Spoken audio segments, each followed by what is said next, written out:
Bom dia, gente! Na aula de hoje, a gente vai falar sobre o capítulo 5, Unidade de Conservação, a Garantia da Herança Terrestre. Nessa unidade, a gente vai ver que ao longo da existência da Terra, o ser humano ele tem apresentado cada vez mais consciência da importância de proteger o meio ambiente. Por muito tempo, houve a destruição de grandes áreas naturais para dar espaço à invasão urbana e agrícola. E essa prática presente até os dias atuais, né, durante todo o processo de industrialização, vem fazendo com que o meio ambiente seja cada vez mais desgastado. Mas o homem, com né, esse objetivo de proteger o meio ambiente, criou né, as unidades de conservação. E o que Pois bem, essas unidades de conservação, elas foram criadas com o objetivo de proteger áreas naturais. Foram criadas pelo governo brasileiro e foram chamadas de unidades de conservação. Mas o que são unidades de conservação? Unidades de conservação são espaços territoriais, incluindo seus recursos ambientais, com características naturais relevantes, que têm a função de assegurar a representatividade de amostras significativas e ecologicamente viáveis das diferentes populações, habitats e ecossistemas do território brasileiro e das águas jurisdicionais, preservando o patrimônio biológico existente. Então, são áreas, espaços territoriais com características ambientais muito fortes e que servem né, como forma representativa para que o governo possa conservar né, esses ambientes, esses territórios. E aí, as unidades de conservação, né, elas ficam classificadas de acordo com seus objetivos em dois tipos, que é a unidade de proteção integral e a unidade de uso sustentável.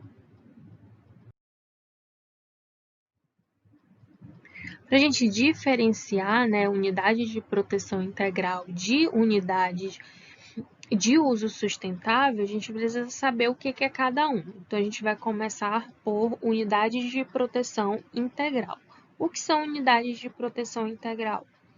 Essas unidades elas são criadas com o objetivo de preservar a natureza, impedindo qualquer forma o dano aos recursos naturais que existem dentro dessas áreas. Embora algumas áreas, né, elas permitam atividades de pesquisa científica e educação ambiental.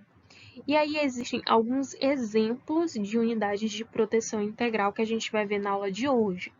Por exemplo, as estações ecológicas, a reserva biológica, o Parque Nacional e o refúgio de vida silvestre. A gente vai ver esses exemplos de unidade de proteção integral.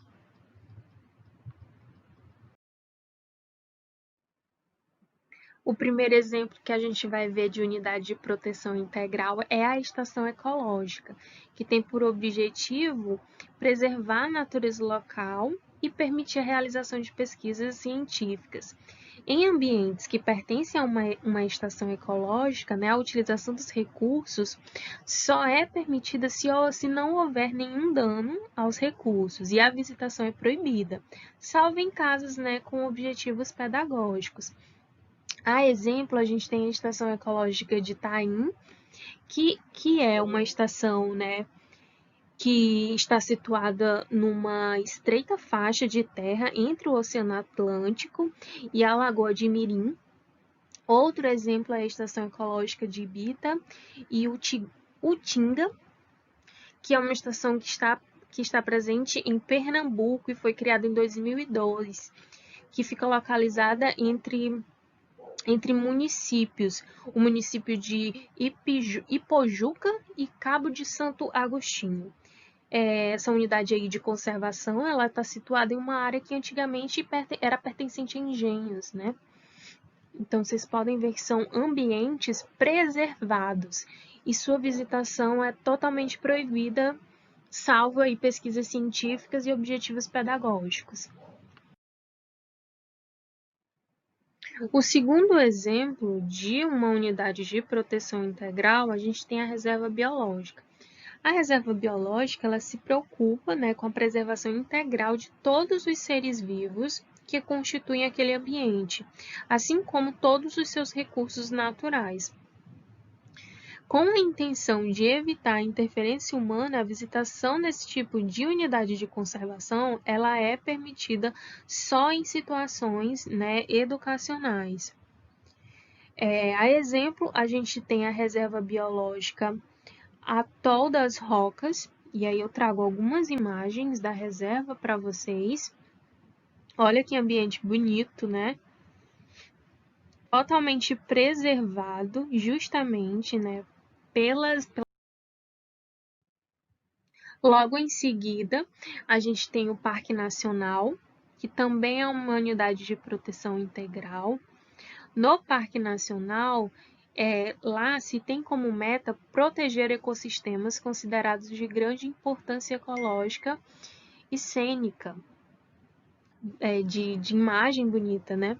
Sobre esse comando, permite a realização de pesquisas científicas, realização de excursões pedagógicas, turismos ecológicos e até mesmo recreação. Então, um pouquinho mais, né, livre a visitação em relação aos que a gente tinha visto anteriormente, a estação ecológica, a reserva biológica, que é algo mais protegido.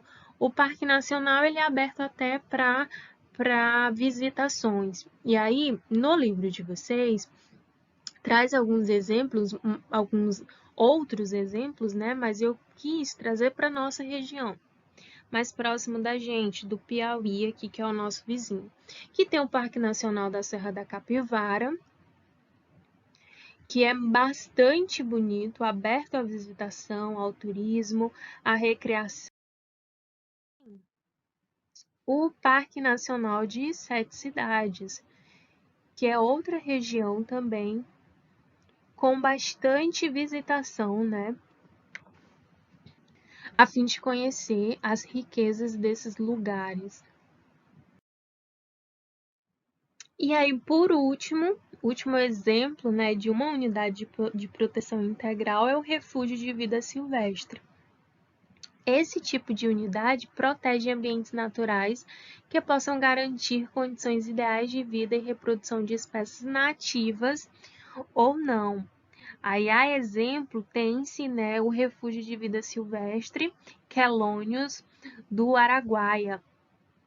Esse refúgio, ele colabora anualmente com o nascimento de pelo menos 300.000 tartarugas da Amazônia, uma espécie que estava ameaçada e que até hoje povoa os lagos da região do extremo norte do Mato Grosso, no Baixo do Araguaia. O arquipélago de Alcatrazes, né, em São Paulo, também é um exemplo de refúgio de vida silvestre.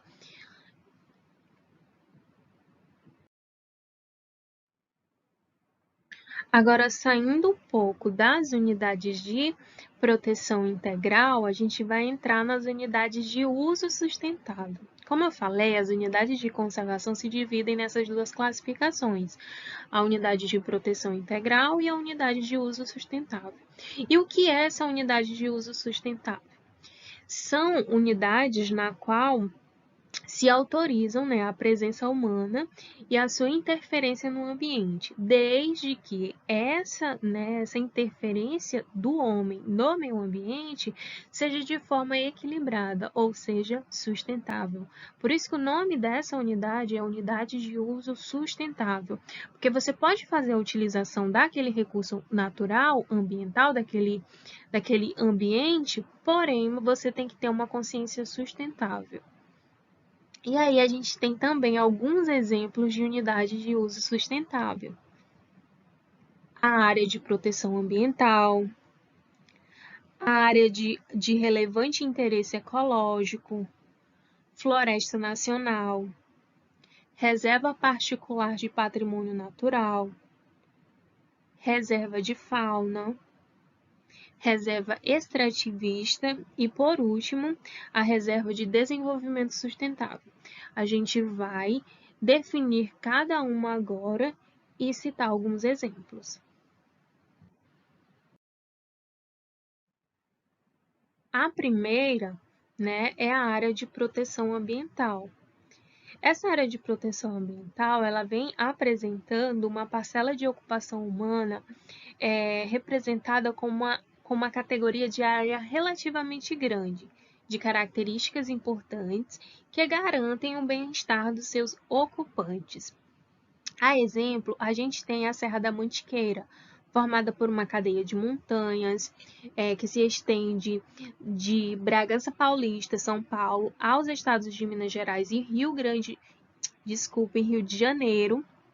Em 2013, essa Serra da Mantiqueira ela foi eleita por um estudo publicado na revista Science como o 8º local de área protegida mais insubstituível do planeta, por isso considerada uma área de proteção ambiental.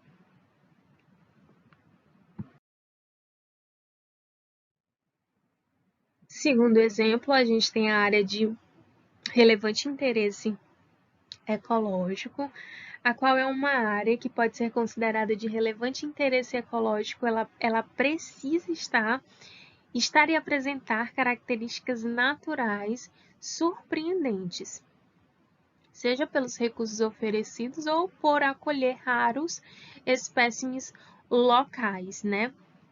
Nessa área, a exemplo, a gente tem o Vale dos Dinossauros. Eu trago algumas imagens aí para vocês.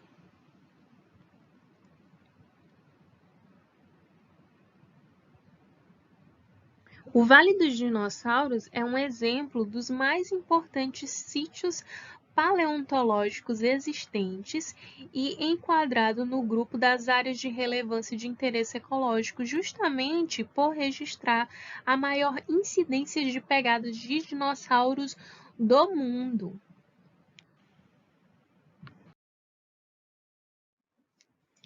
Já a Floresta Nacional tem por objetivo a utilização sustentável dos recursos florestais oferecidos, bem como estimular a pesquisa científica direcionada para a descoberta de novas formas de exploração sustentável deste ecossistema.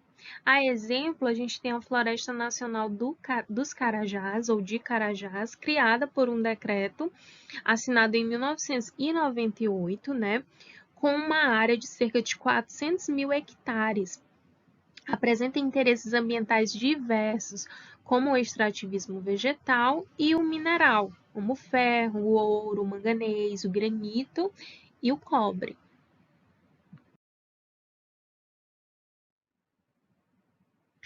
Outro exemplo de unidade de uso sustentável é a reserva extrativista, que trata-se de uma área ocupada por populações que vivem do extrativismo, do consumo da agricultura de subsistência e da criação de animais de pequeno porte.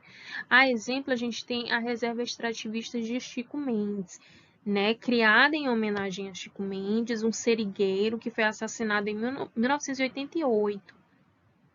A extensão dessa reserva extrativista compreende cerca de 930 mil hectares no estado do Acre. A exploração autossustentável de seus recursos é dedicada por uma junta formada por componentes do Instituto Chico Mendes de Conservação e Biodiversidade, juntamente com os extrativistas daquela região.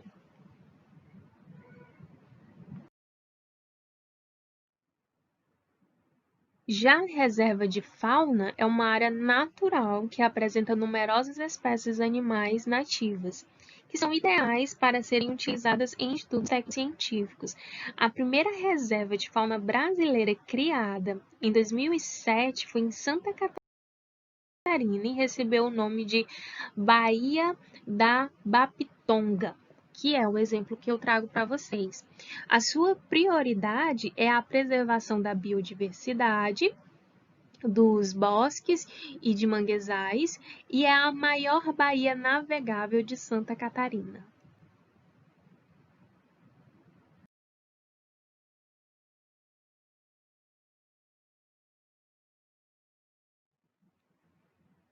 Outro exemplo é a Reserva de Desenvolvimento Sustentável.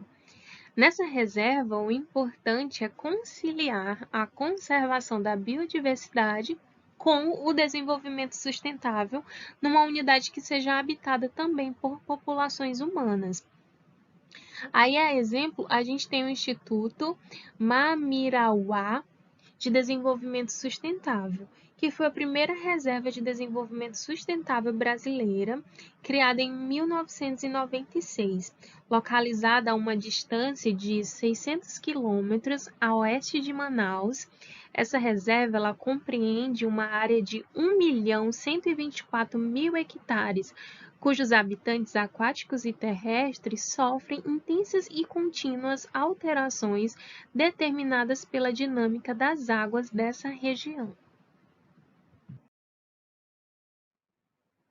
E por último, e não menos importante, a gente tem a Reserva Particular de Patrimônio Natural, que é uma área que é privada e que tem a intenção de proteger e conservar a sua biodiversidade.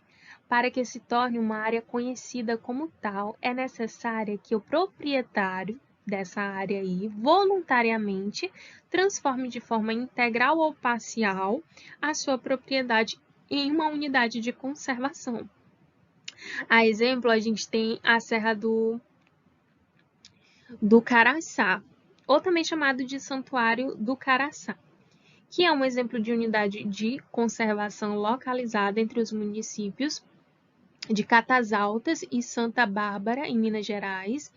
Dos seus 12.403 hectares, 10.187,89 deles foram reservados para a área de preservação, com o objetivo de garantir a proteção contra possíveis interesses danosos à sua fauna e à flora, se tornando então um patrimônio natural.